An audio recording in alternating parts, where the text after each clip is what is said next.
मिलती है उसको हम लोग गाँव करते न जा करके उनको पर प्रचार और सही तरीके से समझाने का काम करें और जोड़ने का काम करेंगे, तभी कांग्रेस पार्टी मजबूत होगी। नालावरू जिंदाबाद जिंदाबाद जिंदाबाद, राजेश राम जिंदाबाद जिंदाबाद जिंदाबाद, सुशील काशी जिंदाबाद जिंदाबाद जिंदाबाद।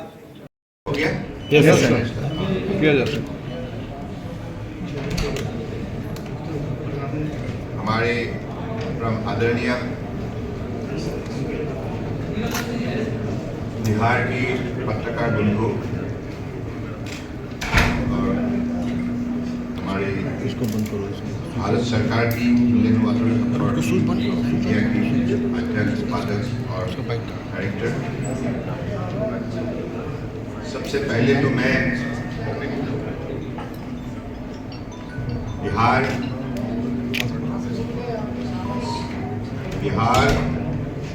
उत्तर प्रदेश,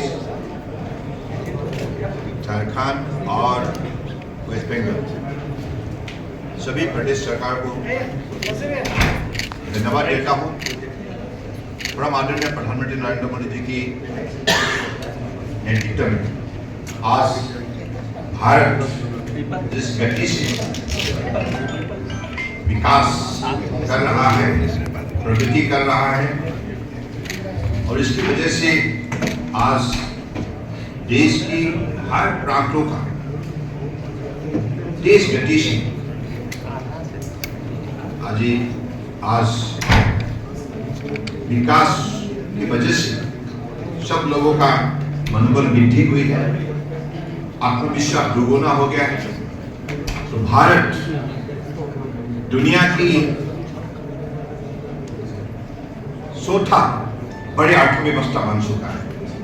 मोदी जी की कुशल नेतृत्व ने आज देशवासियों को विशेष रूप से शक्ति दिया है, सामाजिक न्याय दिया है, उनकी अर्थव्यवस्था को मजबूत किया है और इज्जत से जीने का एक शक्तिशाली माहौल खड़ा किया। और आज हम लोगों ने ministry of port shipping waterways की तरफ से बिहार की पुण्यभूमि पटना में हमारे सारे प्रदेश के मंत्री, अधिकारी और हमारे transporter, cargo operator, particularly cruise operator और अलग अलग बिजनेस हाउसेस की प्रतिनिधि का साथ कंसल्टेशन इवेंट हमने की है। और इस कार्यक्रम में आज हमें विशेष रूप से जो सहयोग हमें मिली है, खास करके बिहार प्रदेश सरकार की तरफ से, मैं आज इस सहयोग के वजह से जो भी आज कार्यक्रम सफल रूप मिले हैं, इसके लिए मैं विशेष रूप से बिहार की माननीय लोकप्रिय मुख्यमंत्री नीतीश कुमार जी को धन्यवाद देता हूं। देखिए, आज का जो सामाजिक न्याय सम्मेलन है उसमें स्पष्ट रूप से हम लोग का जो मुद्दा है वो जो हमारे नेता आदरणीय राहुल गांधी जी जो सर्वमान्य नेता है कांग्रेस के और पूरे देश के भी कहिए, उन्होंने कहा कि हम सामाजिक न्याय तब होगा जब देश का एक्सरे होगा। एक्सरे का मतलब जब जाति जनगणना होगी। तो इस बात को राहुल जी ने सदन में भी उठाने का काम किया और अंततः भारत सरकार को झुकना पड़ा, जनगणना कराने पर तैयार हुई है। लेकिन हम चाहते हैं जिस प्रकार तेलंगाना में जाति जनगणना हुआ है, सही हो और शीघ्र जाति जनगणना हो, पहला। दूसरा, जो 50% आरक्षण का सीमा है उसको हटाया जाए। बिहार सरकार ने, जब महागठबंधन की सरकार थी बिहार में, तो 65% आरक्षण का प्रपोजल बना करके केंद्र सरकार को दिया गया है। तो हम लोग ये चाहते हैं कि 65% जो आरक्षण है उसको लागू किया जाए और 9वीं अनुसूची में उसको शामिल किया जाए।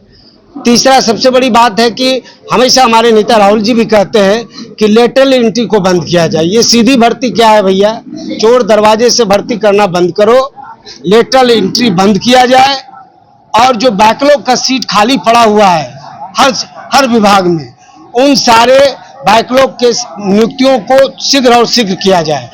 और सबसे इंपॉर्टेंट बात यह है कि आज जो डबल इंजन की सरकार है, जिस प्रकार देश के अंदर में हालात है भाईचारा बिगाड़ने का, उन तमाम बिंदुओं पर, चाहे वो महंगाई का सवाल हो, बढ़ती महंगाई है, बेरोजगारी है, अपराध, जो सुशासन बाबू है उनके रीजन में आप देखिए आए दिन रोज हत्या हो रहा है।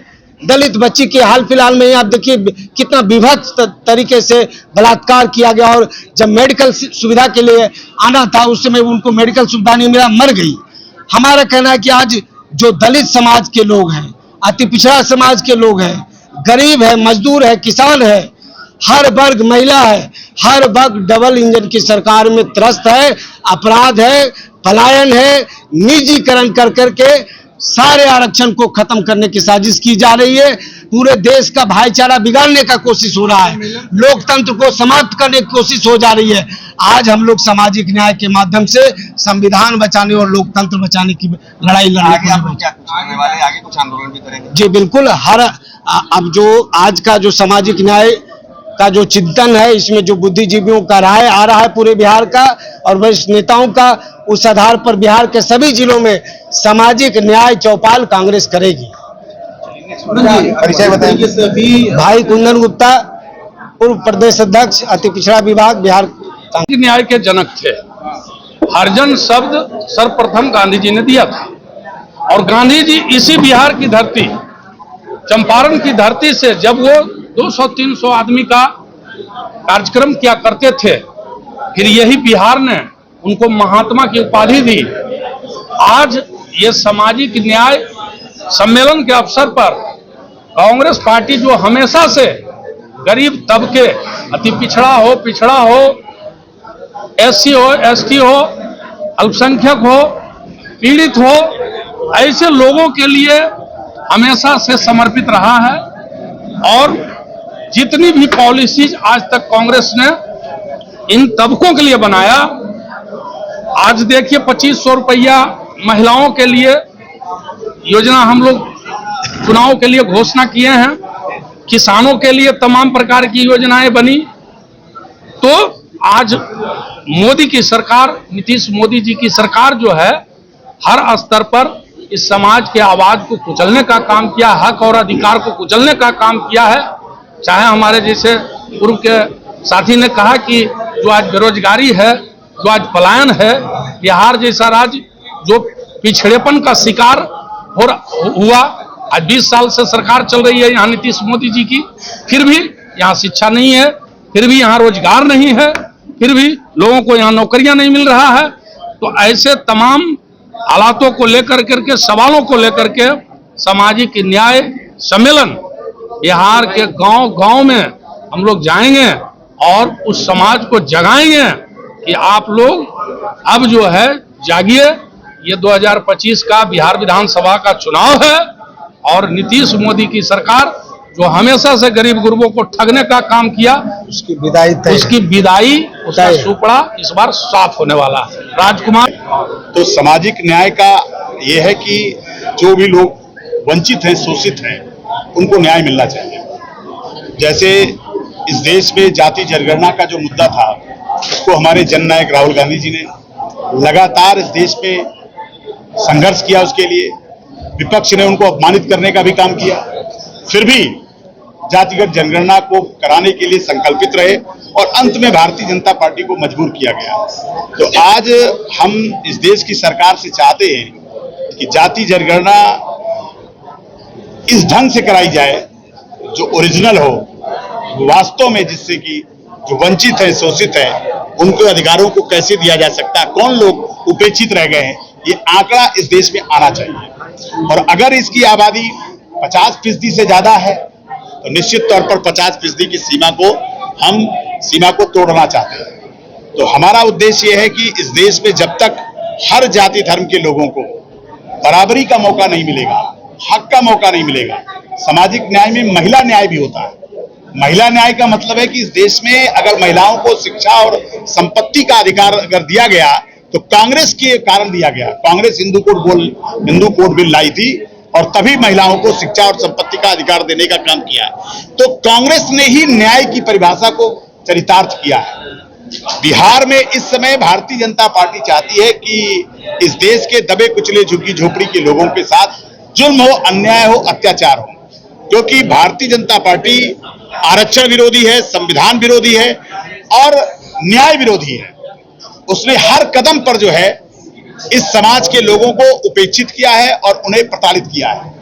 जब भी आरक्षण की बात होती है तो भारतीय जनता पार्टी उसका विरोध करती है और इसी कारण भारतीय जनता पार्टी चाहती है कि नीतीश कुमार के सहारे, क्योंकि नीतीश कुमार जी इस समय अस्वस्थ हैं, वो सरकार पूरी तरह से भाजपा चला रही है और भारतीय जनता पार्टी का एक ऐसा मंसूबा है कि जिस तरह से महाराष्ट्र में उसने जो है अपने सहयोगी दल को खत्म करके और पूर्ण बहुमत की सरकार वो महाराष्ट्र में लाई है, वही सपना भारतीय जनता पार्टी चाहती है कि दबे कुचले झुग्गी झोपड़ी के अधिकारों को खत्म करने के लिए भारतीय जनता पार्टी अपने बलबूते सरकार बनाने का एक मंसूबा देख रही है, एक सपना देख रही है। उसको बिहार की धरती में पूरा नहीं होगा। ये इस बात के लिए मंथन कर रहे हैं बिहार के हर अनुसूचित जाति के लोग, हर पिछड़ी समाज के लोग, अति पिछड़ी समाज के लोग, गरीब, किसान, मजदूर, ये सब मिल करके, वो चाहे अगड़े हो चाहे पिछड़े हो, सब चाहते हैं कि इस बार कांग्रेस की सरकार आए और सभी को न्याय मिले।